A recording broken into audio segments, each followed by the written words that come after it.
大家好，我们是拉祜族闹铃花组合。我们是一支来自民间的拉祜族原生态组合，组建于2011年11月。对，我们最大的愿望就是能更大力度地宣扬拉祜民族文化的本真，为自己的家乡澜沧贡献一份力量。我们的参赛曲目是拉祜四季调，中国拉祜族歌曲演唱大赛，拉祜喽！我们来啦！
巴耶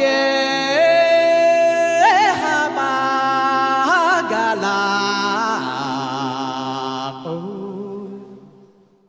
奇美努罗巴哦诶罗，拉耶。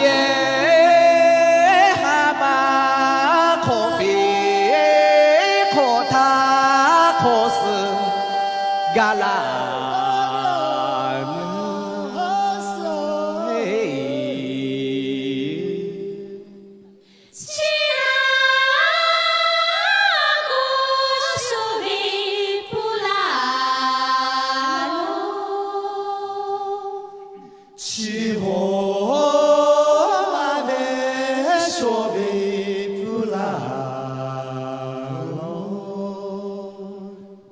说啊那那西比古布布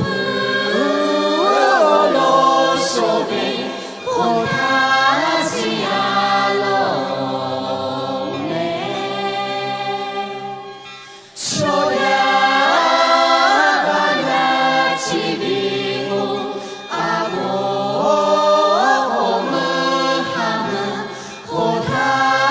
Yeah.